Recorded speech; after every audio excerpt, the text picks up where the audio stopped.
Hey guys, it's Jan, Not a Real Farm. So we're in here this morning harvesting some more of our tomatoes. So I'm in a sweater. It is chilly. This morning we got down to single-digit temperatures. So we're sort of in a mad rush now to get what we can out of the greenhouse. We've got probably another month and a half, 2 months to harvest with this. So we've got our brandy wines.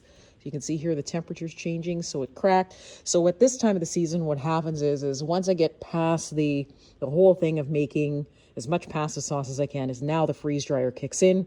It's a perfect time of year where there's very little humidity, and we're able to freeze dry and get these into jars and preserve for the winter. So I've picked all of my, take a look here, all of my hops have been harvested. And we do have more on the way, and we're most likely going to be planting, now that I know that they survive in a zone 3, we're going to be planting some of those outside. So let's take a look and see if we have anything else to harvest today. Got lots of green tomatoes, which is okay, because what we can do is we can make green tomato relish as well. Let's hop on through here. We've got more notapinos growing, so we're going to leave those alone and let them get bigger.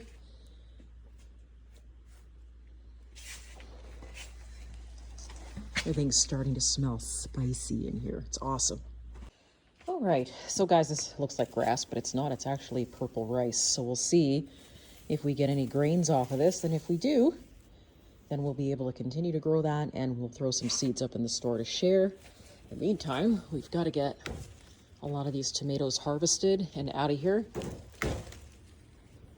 There we go. All right, let's see what we got. Ah, here we go. This guy. And let's see what else. Oh yes, here we go. One that's grown sort of around the cattle panel. That's okay, we got him. Pretty awesome. Let's reach down here. Grab one of these little ones.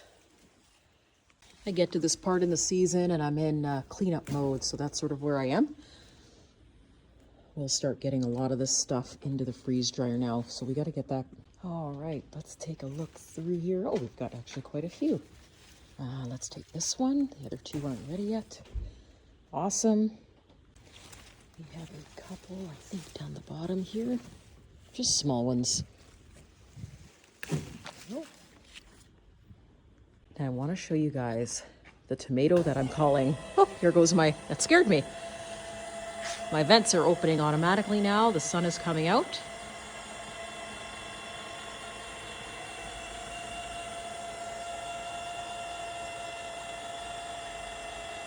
Perfect.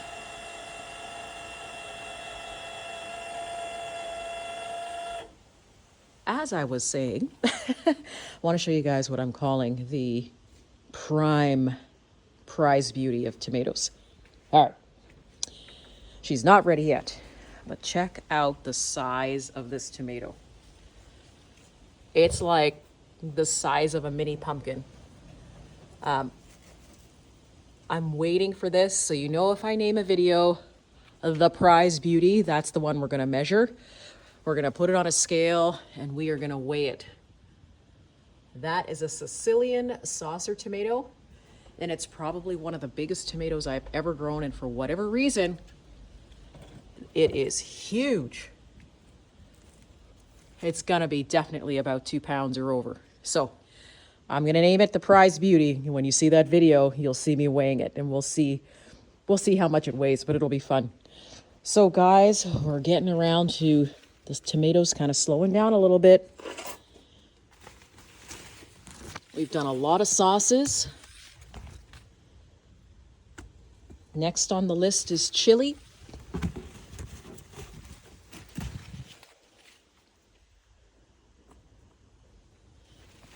There's nothing like making your own sauce and having that in the winter time.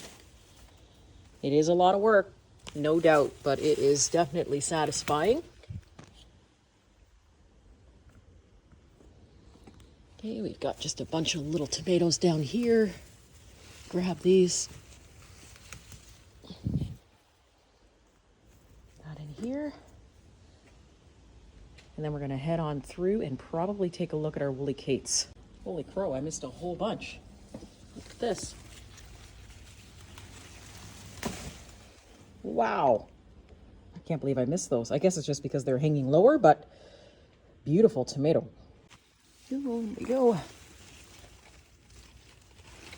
One, got actually a couple in here. Two. Beautiful size. What we got down here? One that fell.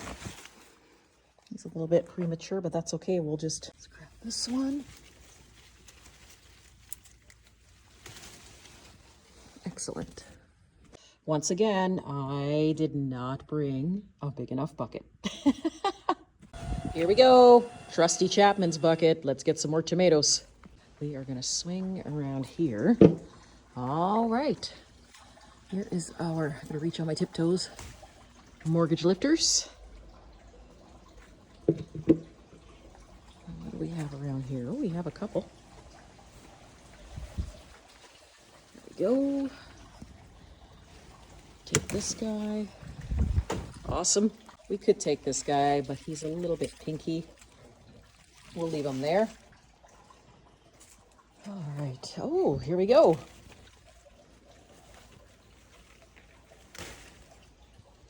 Awesome. Another little tomato back here, I think. Yep.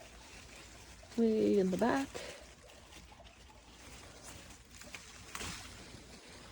Awesome. Okay, let's grab some woolly Kates while we're here. Here. Once again, we have that nice yellow with the purple shoulders. This is how they start out. So you see these striations that happen on the tomato. So they start out a nice green, and then as they progress, we end up getting this nice, beautiful saladette tomato. Isn't that awesome? And then the cherry tomato patch. I have cherry tomatoes at the yin yang this year, guys. I don't know why they took over so much and why they really like this corner, but I think my cherry tomatoes, my Purple Rain ones, are about 8 feet. And then I have chocolate cherries that are probably sitting at about 8 feet as well. So we're gonna dig through those and see what we can get. So remember when I told you that as the weather changes and gets colder, the Purple Rain cherry tomato sort of changes with the weather. So if you notice in the greenhouse, when I was picking them before, when it was sort of hotter, they didn't have these cool shoulders. So notice that the purple, compared to the last videos, is getting darker. These tomatoes are very sweet, and they're a really great salad tomato, but you can tell now that the purple is definitely darkening up now that it's cooler in the evening. Okay, let's just get in here. Oh, let's see what I got here. There we go. So these started growing as the greenhouse was warmer. And this is a newer recent one that's smaller where the greenhouse is cooler. Pretty awesome. Okay, and last but not least, over in this corner we have a black Roma paste. So let me show you what they look like. Now that the weather's cooler, they do the same thing. Check that out. So let me get into better light here. So you get, once again, you get those nice purple shoulders, and then you get a nice sort of pink Roma paste. So these are called Midnight Roma. And they're very tasty, very easy to work with if you're looking to make sauces. And so grow really easy. They get bigger than this, but these ones just happen to be two of my smallest ones. But you see they get those purple, nice shoulders and a beautiful, beautiful tomato. And there we have it, guys. So here is our tomatoes for today that we picked. And don't forget, we also picked our Chapman's bucket and added some pretty cool black Roma paste, otherwise known as Midnight Roma tomatoes as well. So we'll be taking these up and preserving these and getting those either into the freeze dryer and saving the seeds or making more pasta sauce. Haven't really decided yet, but thanks for joining me today, guys. See you soon.